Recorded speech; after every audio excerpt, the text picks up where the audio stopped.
Salut à tous, ici Adrien. Aujourd'hui on est le samedi 7 novembre 2020 et dans cette vidéo on va parler sécurité informatique et plus particulièrement logiciels malveillants de type ransomware à travers un article qu'a publié Kaspersky hier au moment où j'enregistre cette vidéo, dont l'intitulé est Ransom EXX Trojan Attacks Linux Systems.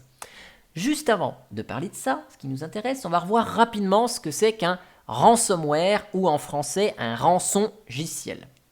Ce type de logiciel malveillant va prendre, comme son nom l'indique, en otage vos fichiers personnels et demander une rançon. Et si vous payez la rançon, vous allez pouvoir récupérer vos données.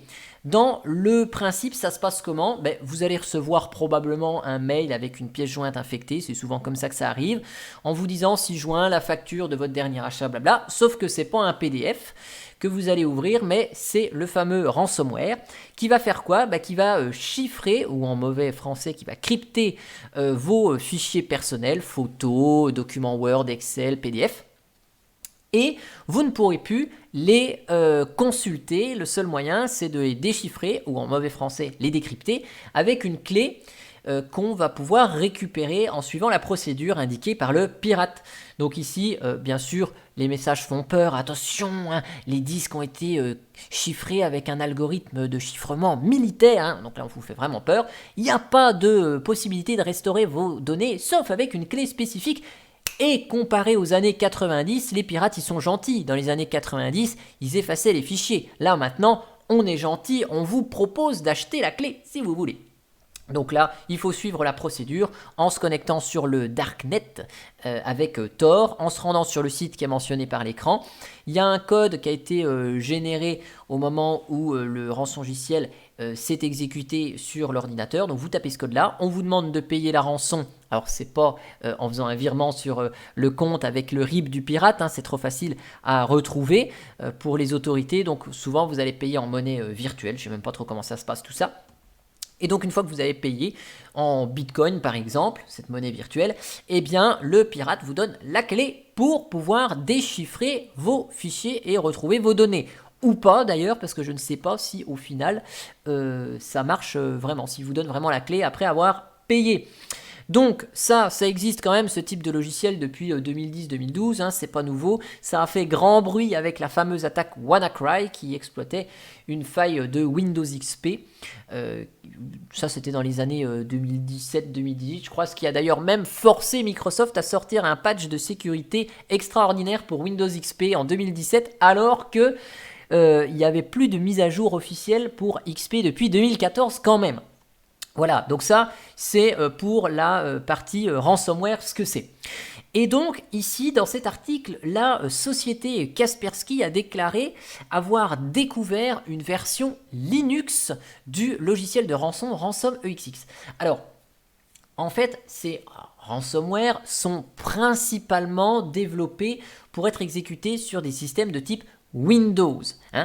Et ça, c'est normal, c'est parce que il y a beaucoup de PC qui aujourd'hui sont sous Windows et donc c'est plus facile de faire un ransomware sous Windows.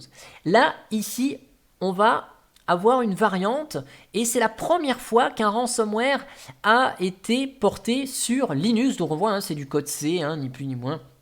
Donc il y a pas mal de similitudes avec les codes qui sont les codes du ransomware, mais sous Linux et sous Windows, les codes sont à peu près similaires, ça fonctionne de la même manière, et donc c'est quand même vraiment fabuleux, puisque c'est assez nouveau, c'est la première fois que c'est vu, et ça a été constaté par Kaspersky au niveau du mois de juin 2020, donc c'est très très récent, cette mutation de ransomware sous Linux, et d'ailleurs ce Ransom EXX a été utilisé dans des attaques contre le ministère des Transports au Texas, contre certaines administrations aux États-Unis et aussi dans le réseau de la STM. Ce ransom EXX, il est vraiment spécifique dans le sens où les chercheurs en sécurité l'appellent un chasseur de gros gibier. En fait, ce ransomware, il cherche à atteindre de grandes cibles, forcément. Qui dit grande cible dit gros gain. Et c'est vrai que ces grandes entreprises, ou pourquoi pas des agences gouvernementales, ne peuvent pas se permettre de rester en panne 1, 2 jours, 1 semaine, 2 semaines, le temps qu'elles récupèrent leur système à base de sauvegarde, ça prend du temps. Et les pirates le savent, donc ils se disent on a peut-être une plus grande chance d'avoir une rançon de ce côté-là parce que les services doivent être établis assez vite. On va revenir sur le cas de la STM, la Société de Transport de Montréal, que je suis sur Twitter. Vous savez, je suis fan de transport en commun. Je les suis sur Twitter et ils se sont pris ce ransomware et j'ai suivi avec attention leur mésaventure ici. Donc vous voyez, le 27 octobre, ils ont communiqué par rapport au fait que la panne informatique était toujours en cours, ils faisaient le mieux qu'ils pouvaient et même le directeur général a pris la parole. Donc vous voyez, c'est quand même quelque chose qui a un grand impact. Ça a commencé le 19 octobre au soir où ils ont communiqué sur Twitter des difficultés techniques sur leur site web ainsi que sur les lignes téléphoniques de leur centre de service à la clientèle. Sachez qu'aujourd'hui, les lignes téléphones, c'est plus de la téléphonie classique, ce sont des logiciels qui sont installés sur les ordinateurs et vous avez un casque et vous téléphonez avec des logiciels. C'est plus le combiné téléphonique qu'on prend dans la main. Et donc ça a commencé le 19 octobre pour revenir quasiment à la normale le 4 novembre. Donc vous avez vu, ça fait 2 semaines de perturbations sur les systèmes informatiques. C'est quand même assez imposant comme mise en hors service de systèmes informatiques. Donc je vous mettrai aussi les liens des articles de TVA Nouvelles, qui est un journal canadien qui a relayé plusieurs informations ici. Donc le 20 octobre, un virus informatique paralyse le site internet de la STM. Sachez qu'il leur a été demandé 2,8 millions de dollars. Ils ont visiblement pas payé. Et puis ici, on apprend au final qu'elle a été infectée par un courrier électronique avec une pièce jointe, comme je vous le disais tout à l'heure en début de vidéo. Mais là, on va revenir sur cette histoire de rançon EXX, puisque en fait, ces groupes malveillants, bon, ici, là, c'était le cas avec un email, avec une pièce jointe infectée. Mais parfois, quand on veut vraiment nuire à une société ou autre, les groupes de pirates achètent des accès à des réseaux où ils y pénètrent carrément via des failles de sécurité. Et puis, après, ils essaient d'accéder au plus grand nombre de systèmes possibles. Et une fois qu'ils ont accès à tous ces systèmes, ils déploient manuellement leur ransomware pour paralyser le plus de serveurs sur lesquels ils ont pris la main.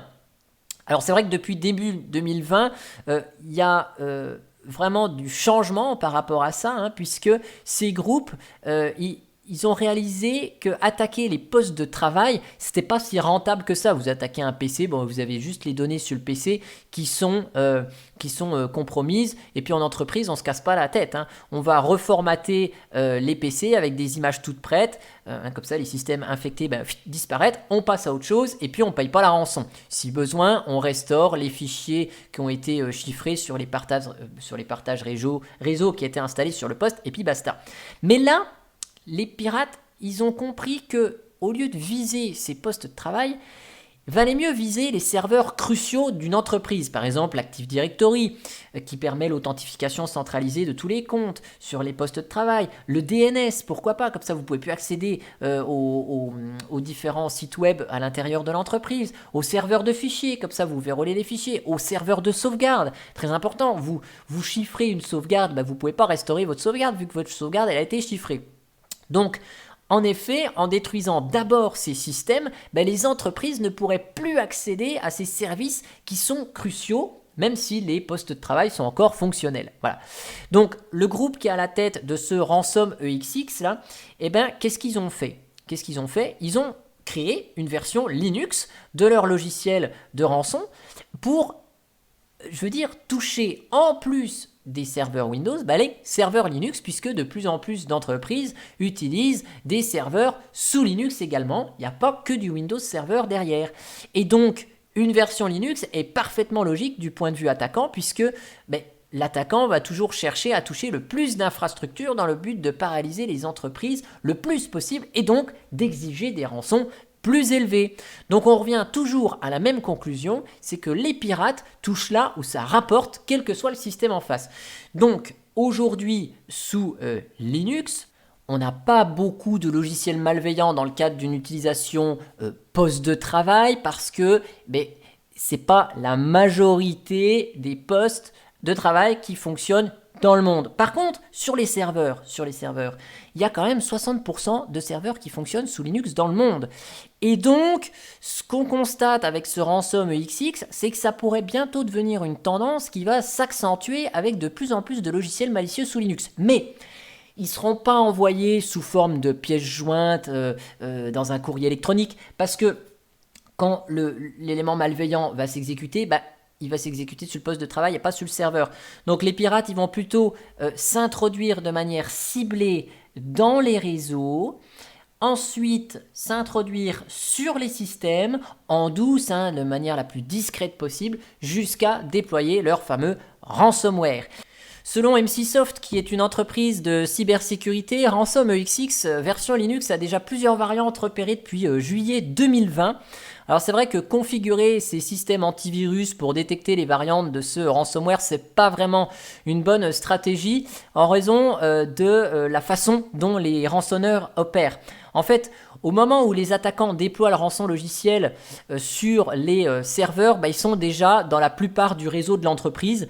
Donc la meilleure stratégie que les entreprises peuvent vraiment adopter contre ce type d'intrusion, c'est vraiment sécuriser les routeurs, les équipements réseau, les pare-feux en appliquant les patchs de sécurité et surtout s'assurer de ne pas laisser une configuration par défaut ou des accès avec des mots de passe faibles. Gardez pas un admin ou admin 1, 2, 3, 4 comme mot de passe, c'est vraiment pas la bonne idée. Donc il faut vraiment sécuriser les accès et arrêter avec les configurations par défaut.